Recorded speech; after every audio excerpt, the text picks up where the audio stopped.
Hello বন্ধুরা, Bangla health সেন্টারের পক্ষ থেকে সবাইকে স্বাগত জানাই।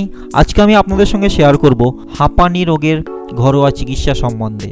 তবে মূল পর্বে যাওয়ার আগে বলি, হাঁপানি এমন একটি মারাত্মক রোগ, একটু অসাবধানতার ফলে মানুষের মৃত্যু পর্যন্ত হতে পারে। তাই ভালোভাবে জেনে রাখা প্রয়োজন হাঁপানির টান কেন ওঠে, এর কারণগুলি কি এবং জরুরি অবস্থায় আমাদের কি করতে হবে।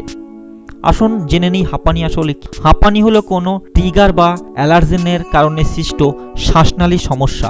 এই অ্যালার্জেন বা ট্রিগার ব্যক্তি বিশেষে ভিন্ন হয়।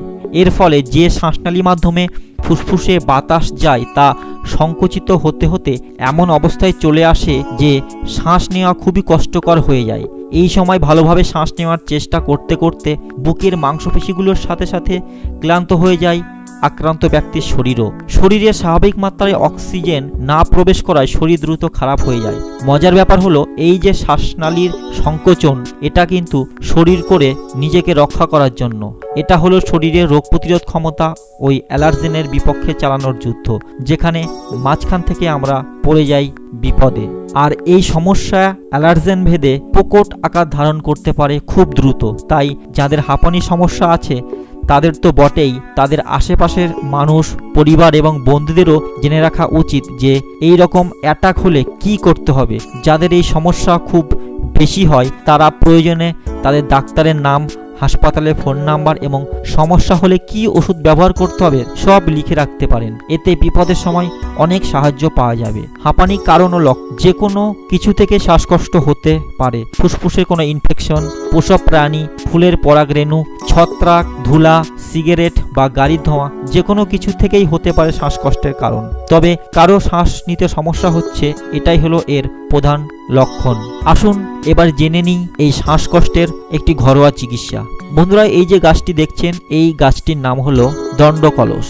দণ্ডকলস বর্ষজীবী অল্প সংখ্যক শাখা প্রশাখা বিশিষ্ট উদ্ভিদ। এর কাণ্ড খাড়া হয়, চারকোনা বল্লমাকৃতি। দণ্ডকলস রবি মৌসুমে অর্থাৎ শীতকালে রবি ফসলের ক্ষেতে বেশি পরিমাণে জন্মাতে দেখা যায়। এছাড়া সরিষা, খেসারি, মসুর প্রভৃতি ক্ষেতে বেশি জন্মে থাকে। সাধারণত এটা উঁচু জমিতে বৃদ্ধি এবং বিস্তৃতি লাভ করে। এবার হাঁপানির ক্ষেত্রে এই দণ্ডকলস কিভাবে ব্যবহার করতে হবে। হাঁপানি হলে দণ্ডকলসের শিকড় তুলে গোলমরিচের সঙ্গে বেটে খুব ভোরে সূর্য ওঠার আগে সূর্যের দিকে মুখ করে দাঁড়িয়ে 3 দিন খেতে হবে। এতে হাঁপানি রোগের ক্ষেত্রে খুবই উপকার পাবেন।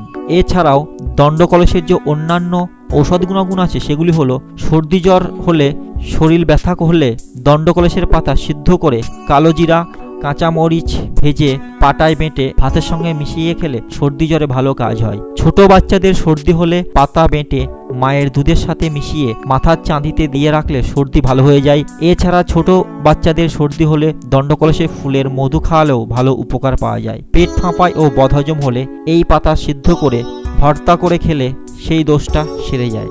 শরীরে বিষ ব্যথা হলে বা বাতের ব্যথায় দণ্ডকলস ছেঁচে রস করে খেতে পারলে, দর্শক হয়ে থাকেন তাহলে চ্যানেলটিকে সাবস্ক্রাইব করুন এবং ভিডিওটি যদি আপনার উপকারে আসে তাহলে একটা লাইক করুন, শেয়ার করুন এবং কমেন্ট করে আপনার মতামত জানান।